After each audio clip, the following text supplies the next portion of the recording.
پر سرکار دو عالم کے رخ پر انوار کا عالم کیا ہوگا سرکار دو عالم کے رخ پر۔ السلام علیکم ورحمۃ اللہ وبرکاتہ۔ شمائل نبی یعنی رسول اکرم صلی اللہ علیہ وسلم کے خصائل و عادات اور اخلاقیات کا تذکرہ ہے، اور ہم نگاہوں میں جما کر حلیۂ فخر بنی آدم تخیل کے دریچوں سے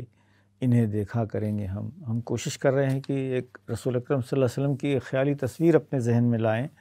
اور ایک سراپا اور رول ماڈل کے طور سے ہمارے سامنے آئیں۔ ہم اخلاقیات کا تذکرہ کچھ کر چکے ہیں، اور آج کی محفل میں حضور اکرم صلی اللہ علیہ وسلم کی جود و سخا اور لین دین کے معاملات کا تذکرہ ہے۔ حضرت ابن عباس رضی اللہ تعالیٰ عنہ فرماتے ہیں، جو حضور صلی اللہ علیہ وسلم کے چچزاد بھائی تھے، کہ حضور صلی اللہ علیہ وسلم تو تمام لوگوں سے زیادہ ہر وقت سخی تھے ہی، کہ کوئی حضور اکرم صلی اللہ علیہ وسلم کی سخاوت کا مقابلہ نہیں کر سکتا، لیکن اس کا مظاہرہ زندگی میں دیکھ لیجئے کہ ایک خاتون نے اپنے ہاتھ سے چادر بنا کے رسول اکرم صلی اللہ علیہ وسلم کی خدمت میں پیش کی، اور آپ صلی اللہ علیہ وسلم ضرورت مند تھے، آپ نے اس کو پہن لیا۔ تو ایک صحابی نے یا ایک باہر کے آئے ہوئے آدمی نے اسے کہا کہ یا رسول اللہ بہت اچھی چادر ہے، مجھے دے دیجئے۔ تو رسول اکرم صلی اللہ علیہ وسلم نے اسے دے دیا، اور گویا اس نے جو ہے مانگ کر رسول اکرم صلی اللہ علیہ وسلم کی سخاوت کو گویا چیلنج کر دیا تھا۔ آپ صلی اللہ علیہ وسلم نے کبھی کسی کو نہ نہیں کہا جب بھی کسی نے مانگا۔ تو یہ حضرت عبداللہ ابن عباس رضی اللہ عنہ فرماتے ہیں کہ رسول اکرم صلی اللہ علیہ وسلم سے زیادہ سخی تو کوئی تھا نہیں، لیکن رمضان المبارک میں رسول اکرم صلی اللہ علیہ وسلم کی سخاوت جو ہے وہ سب سے زیادہ اعلیٰ ہوتی تھی۔ تو پورے رمضان مبارک میں آج بھی مسلمان جو ہے برطانیہ میں دیکھ لیجئے کہ رمضان میں جتنی سخاوت مسلمان کرتا ہے کوئی نہیں، خود انسان اپنے اوپر تعجب کرتا ہوگا کہ ہم نے کیسے رمضان میں کیا۔ تو یہ رسول اکرم صلی اللہ علیہ وسلم کی سخاوت رمضانی کا ایک وہ ہے۔ لیکن رمضان میں بھی جب جبرائیل علیہ السلام قرآن کا دورہ کرنے کے لیے رسول اکرم صلی اللہ علیہ وسلم کے پاس آتے تھے، تو رسول اکرم صلی اللہ علیہ وسلم کی سخاوت جو ہے بہتی ہوئی ہوا کی طرح، یعنی ہوا سے بھی زیادہ یعنی خیر تقسیم کرنے والی، یعنی بارش اور ہوا جس طرح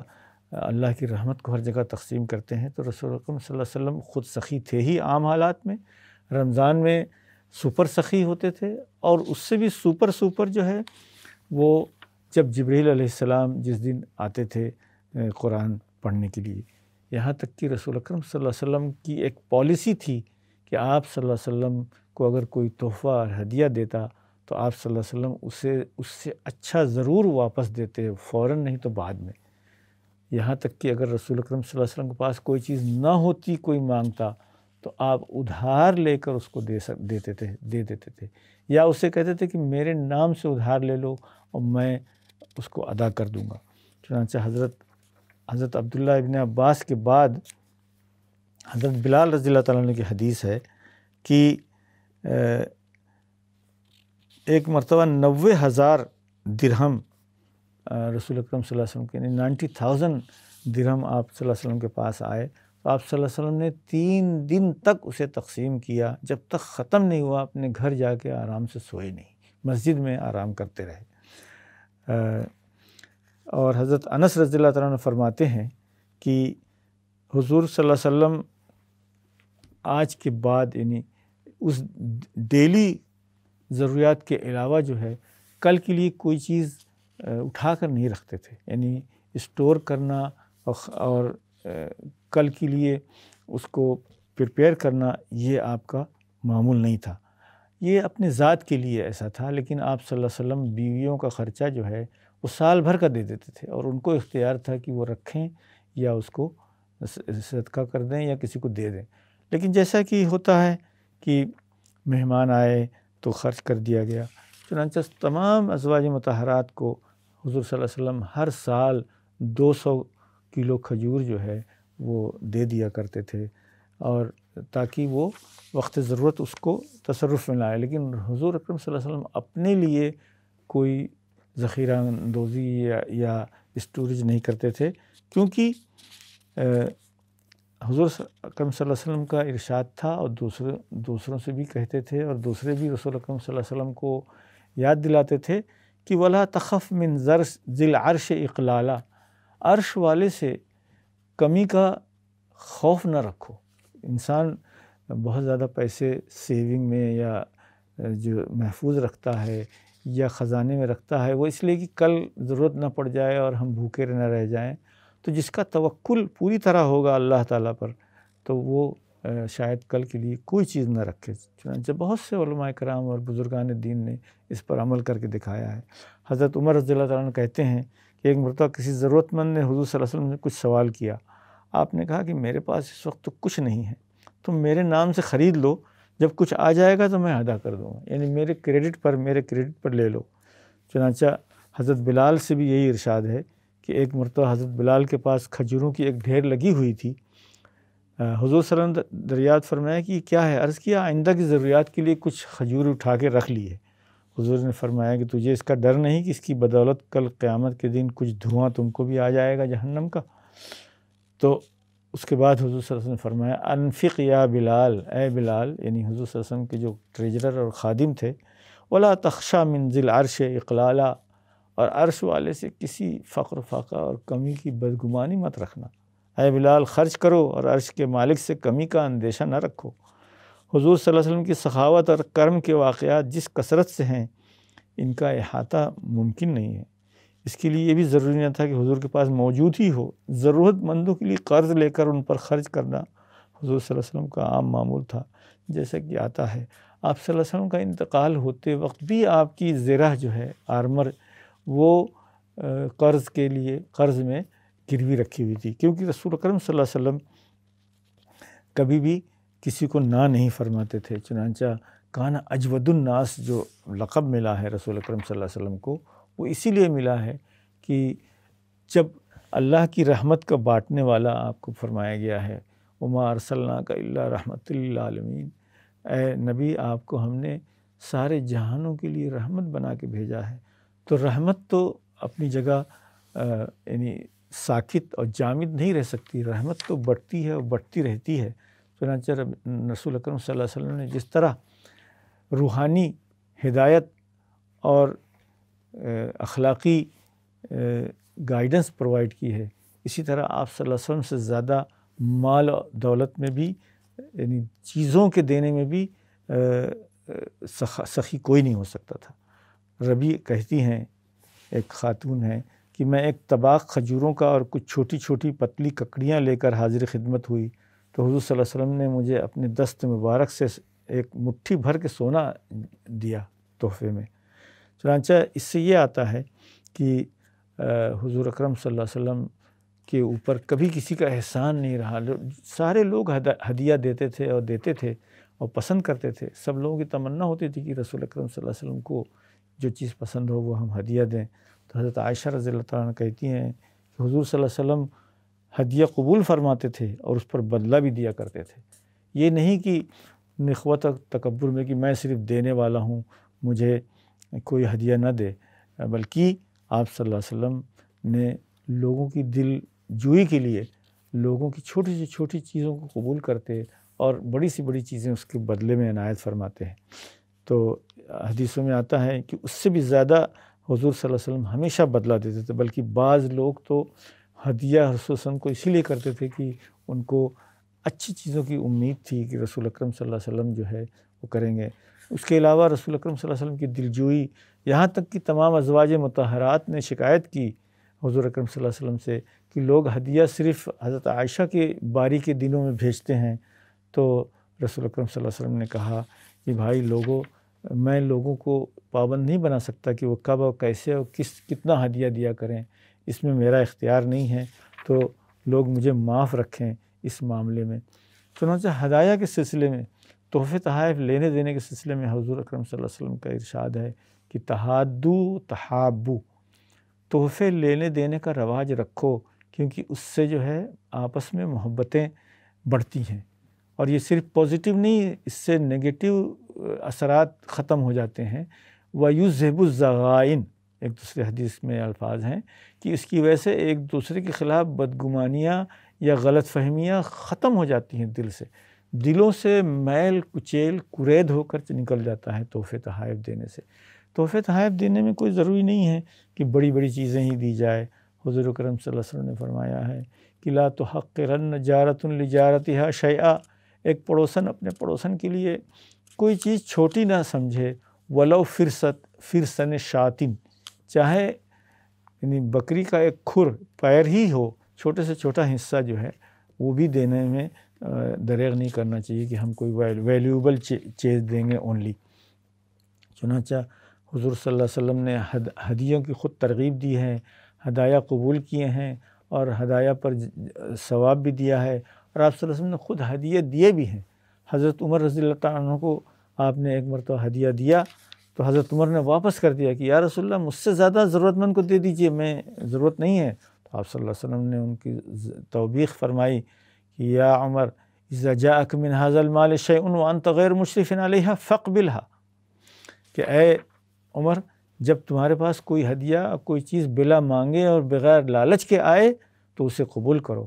کیونکہ ہدیہ رد کرنا گویا تکبر کی علامت ہے، اور ہدیہ کی لالچ رکھنا یہ خود بھی ایک عیب ہے۔ تو جب لالچ اگر کسی سے کر لی ہے تو رد کرنے میں کوئی حرج نہیں ہے اپنی اصلاح کے لیے، لیکن بغیر مانگے بغیر لالچ کیے ہوئے اگر تحفہ تحائف مل رہے ہیں تو اسے قبول کرنا رسول اکرم صلی اللہ علیہ وسلم کی سنت ہے، اور یہ انسان کے اندر سے کبر دھونے کا ایک ذریعہ ہے۔ چنانچہ اس سلسلے میں کافی باریکیاں حضور اکرم صلی اللہ علیہ وسلم کے طرز عمل سے اور اخلاق سے ہمارے سامنے آتا ہے، اور حضور اکرم صلی اللہ علیہ وسلم کی پوری زندگی جو ہے جود و سخاوت اور اعلیٰ اخلاق کا نمونہ تھی اور ہے، آج بھی ہمارے لیے اس کی سب سے بڑا نمونہ ہے۔ چنانچہ صوفیاء کرام اور کچھ علماء ہیں جو رسول اکرم صلی اللہ علیہ وسلم کو ایک زاہد کے طور سے پیش کرتے ہیں کہ رسول اکرم صلی اللہ علیہ وسلم نہ کچھ رکھتے تھے، نہ زیادہ کھاتے تھے، بلکہ زیادہ وقت بھوکے رہتے تھے، اور نہ آپ کے پاس کچھ ہوتا تھا۔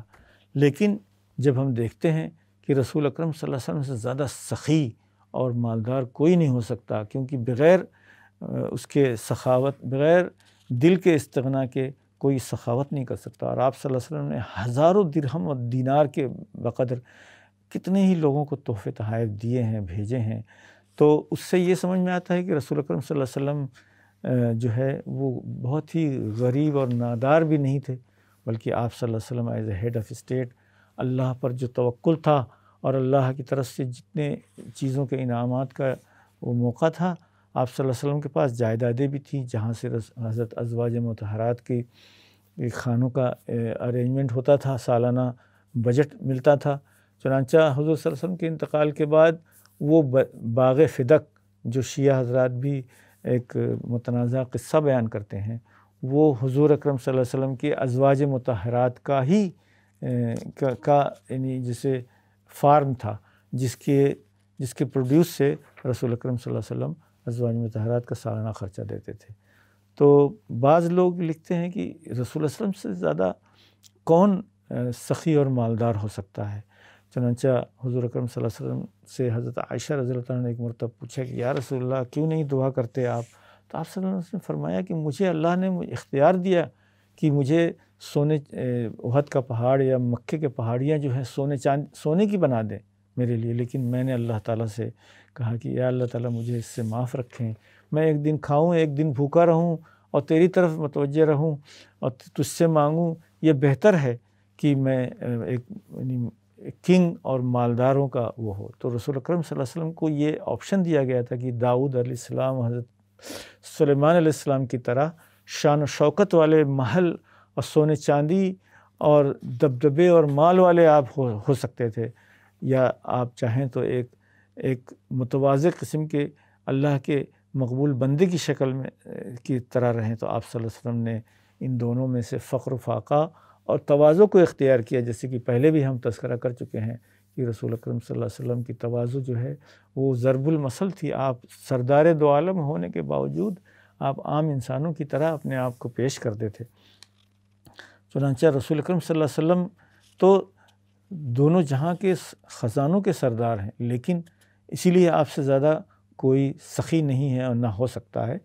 لیکن اس کے باوجود بھی آپ صلی اللہ علیہ وسلم نے کبھی کوئی چیز جمع کر کے نہیں رکھی۔ آپ صلی اللہ علیہ وسلم کا ارشاد ہے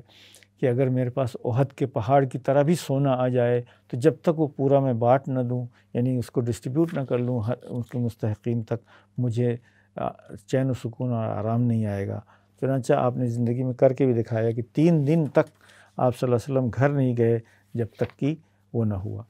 اب آئیے ہم تذکرہ کرتے ہیں کہ اخلاق عالیہ میں سب سے زیادہ جو امپاورنگ اور انیبلنگ جو چیز ہے وہ حیا ہے، سینس آف شیم جسے کہہ سکتے ہیں، شرمگیلی، شرمانہ، شرم و حیا جسے کہتے ہیں۔ تو حضرت ابو سعید خدری رضی اللہ تعالیٰ عنہ فرماتے ہیں کہ حضور صلی اللہ علیہ وسلم اتنے شرمیلے تھے کہ آپ کے شرم کی وجہ سے آپ کے چہرے کا رنگ بدل جاتا تھا، اور اس سے ہم سمجھ جاتے تھے کہ آپ اس وقت شرم اور حیا کی وجہ سے اندر ہی اندر گھٹے جا رہے ہیں۔ چنانچہ مثال میں حیا کی مثال جو ہے وہ کنواری لڑکیوں کی حیا کے ساتھ دیا جاتا ہے جو پردے میں چھپ جاتی ہیں۔ تو حضرت ابو سعید خدری کہتے ہیں کہ حضور صلی اللہ علیہ وسلم کی شرم و حیا میں کنواری لڑکی سے جو اپنے پردے میں ہو کہیں زیادہ بڑھے ہوئے تھے۔ جب حضور کو کوئی چیز ناگوار ہوتی تو آپ کے چہرے سے، کلر سے ہم پہچان جاتے تھے کہ آپ کے چہرہ سرخ ہو جاتا تھا، یعنی آپ کے چہرے کا جو فیشل ایکسپریشن جو ہے اسی سے آپ صلی اللہ علیہ وسلم کی چیزوں کا پتہ لگتا تھا۔ کیونکہ یہاں یہ تو ہوا پبلک میں لوگوں کے ساتھ، چنانچہ آپ صلی اللہ علیہ وسلم نے نہ کسی کو ڈانٹا نہ ریپریمانڈ کیا، بلکہ جب کوئی چیز آپ کو صلی اللہ علیہ وسلم کو ناگوار ہوتی تھی تو لوگ چہرے کے اثر سے ہی سمجھ جاتے تھے کہ کچھ ناگوار ہوئی ہے۔ اسی طرح پبلک میں اگر کسی چیز کی ناگواری کا تذکرہ کرنا ہوتا تھا تو رسول اکرم صلی اللہ علیہ وسلم بغیر کسی کا نام لیے ہوئے فرماتے تھے کہ کیا حال ہے ان لوگوں کا جو ایسا کرتے ہیں، یعنی ان کو ایسا نہیں کرنا چاہیے۔ آخری حدیث جو حضور صلی اللہ علیہ وسلم کے حیا اور شرم کی ہے کہ یعنی بیگم عائشہ رضی اللہ تعالیٰ عنہ، ام المومنین عائشہ رضی اللہ تعالیٰ عنہ فرماتی ہیں کہ میں سب سے قریب ہوتے ہوئے بھی اور سارے زن و شوئی کے تعلقات کے ساتھ ساتھ رسول اکرم صلی اللہ علیہ وسلم کے اندر اتنی حیا تھی کہ میں نے آپ کو کبھی ننگا نہیں دیکھا اور نہ آپ کے پرائیویٹ پارٹ کو کبھی دیکھا، نہ رسول اللہ صلی اللہ علیہ وسلم نے یعنی کسی عورت کا پرائیویٹ پارٹ دیکھا، یعنی بہت حیا اور ستر کے ساتھ رسول اکرم صلی اللہ علیہ وسلم جو ہے زن و شوئی کا جو تعلقات ہیں میاں بیوی کے وہ اختیار فرماتے تھے۔ گویا یہ گھر کی اندر کی شہادت ہے کہ اس طرح جو ہے یعنی بے حیائی کے ساتھ، چاہے جائز کام بھی ہو تو بے حیائی کے ساتھ نہیں کرنا چاہیے، بلکہ ہر چیز کو اپنے ایٹیکیٹ اور ادب کے ساتھ کرنا چاہیے۔ چنانچہ حضور اکرم صلی اللہ علیہ وسلم کی جو مکمل اخلاقیات ہیں ان میں لوگوں کے ساتھ نرم گوئی، توجہ دینا اور لوگوں کے ساتھ گفتگو میں شریک ہونا اور پارٹیسپیٹ کرنا اور اس میں کامنٹ کرنا اور کسی کی برائی نہ بیان کرنا، کسی کو سخت نہ کہنا، شاؤٹ نہیں کرنا، زور سے کسی کو نہ بولنا، اور کوئی بد اخلاقی یا بدتمیزی کر دے تو اس سے بدلہ نہ لینا بلکہ اسے معاف کر دینا، جیسے کہ بدو لوگوں کے ساتھ ہوتا ہے۔ اور اس کے علاوہ جو ہے آپ صلی اللہ علیہ وسلم جو ہے جب کوئی چیز ناگوار ہوتی تھی تو آپ کے چہرے کے رنگ سے پتہ لگ جاتا اور آپ صلی اللہ علیہ وسلم جو ہے اس سے اعراض فرما دیتے تھے۔ اسی طرح رسول اکرم صلی اللہ علیہ وسلم کے ساتھ اگر کوئی کچھ مانگتا تو آپ کسی کو رد نہیں فرماتے تھے، یہاں تک کہ قرض لے کر دیا کرتے تھے۔ تو چنانچہ یہ گویا رسول اکرم صلی اللہ علیہ وسلم کے ان اعلیٰ اخلاق کے بعد سب سے بہترین اخلاق یہ ہوئے کہ آپ صلی اللہ علیہ وسلم نے کبھی کسی سائل کو رد نہیں کیا، کیونکہ خود اللہ تعالیٰ نے فرمایا وَأَمَّا السَّائِلَ فَلَا تَنْهَرْ، کسی مانگنے والوں کو جھڑکو مت، یعنی نہ بھی نہ کہو اور نہ اس کو کچھ سخت سست کہو۔ چنانچہ قرآن کریم میں اللہ تعالیٰ نے فرمایا ہے کہ وَإِمَّا تُعْرِضَنَّ عَنْهُمْ ابْتِغَاءَ رَحْمَةٍ مِّن رَّبِّكَ تَرْجُوهَا فَقُل لَّهُمْ قَوْلًا مَّيْسُورًا۔ سورہ اسراء میں یہ آیت ہے کہ اے رسول، اگر تم کسی کو اللہ کی رحمت کی امید میں جو امید کر رہے ہو اس کی وجہ سے کسی کو نہ کہنا ہو تو ان سے بہت اچھی طرح معذرت کر لو۔ یعنی اگر ہمارے پاس کوئی چیز نہ ہو دینے کی تو اس کی وجہ سے سخت سست کہنے اور جھڑکنے اور نہ کہنے کے بجائے یہ کہہ دینا کہ اللہ تعالیٰ سے مجھے امید ہے کہ مجھے جلد ہی کچھ نہ کچھ آ جائے گا اور میں تمہیں دے دوں گا۔ چنانچہ رسول اکرم صلی اللہ علیہ وسلم کے انتقال کے وقت جو ہے حضرت آپ صلی اللہ علیہ وسلم نے ایک خاتون سے کہا کہ تم آنا میرے پاس اور میں تم کو پورے ہینڈ فل بھر کے تم کو خزانہ دوں گا۔ تو آپ صلی اللہ علیہ وسلم اس خاتون نے کہا اگر مجھے آپ نہیں ملے تو کہنے لگے ابو بکر سے لے لینا۔ تو ہوا یہی کہ رسول اکرم صلی اللہ علیہ وسلم کی زندگی میں وہ وعدہ نہ پورا ہو سکا۔ حضور صلی اللہ علیہ وسلم کے انتقال کے بعد حضرت ابو بکر رضی اللہ عنہ نے وہ وعدہ پورا کیا کہ تم اپنا ہلور بھر کے ہاتھ بھر کے جتنا دامن میں لے سکتے ہو لے جاؤ، رسول اکرم صلی اللہ علیہ وسلم کا جو وعدہ ہے وہ میں پورا کروں گا۔ چنانچہ آپ نے زندگی میں بھی سخاوت کی اور آپ نے جن لوگوں سے وعدہ کیے یا جن لوگوں کو الوکیٹ کیا ان کے ساتھ آپ کے انتقال کے بعد وصال کے بعد حضرت ابو بکر حضرت عمر نے ان کی طرف سے وہ تحفے قبول کی، وہ فلفل کیے اور لوگوں کو ویسے ہی دیا جیسے سراقہ ابن مالک کو جو ہے سونے کے کنگن حضور صلی اللہ علیہ وسلم کے کہنے کی وجہ سے حضرت عمر کے زمانے میں دیا گیا تھا۔ اللہ تعالیٰ ہمیں بھی بہت ہی اعلیٰ اخلاق اور اعلیٰ سے اعلیٰ سخاوت اور ہدیہ لینے اور دینے اور اس کا جزا دینے والا بنائے۔ اللہ تعالیٰ ہمیں سنت رسول پر عمل کرنے کی پوری توفیق عنایت فرمائے۔ السلام علیکم ورحمۃ اللہ وبرکاتہ۔ سرکار دو عالم کے رخ پر انوار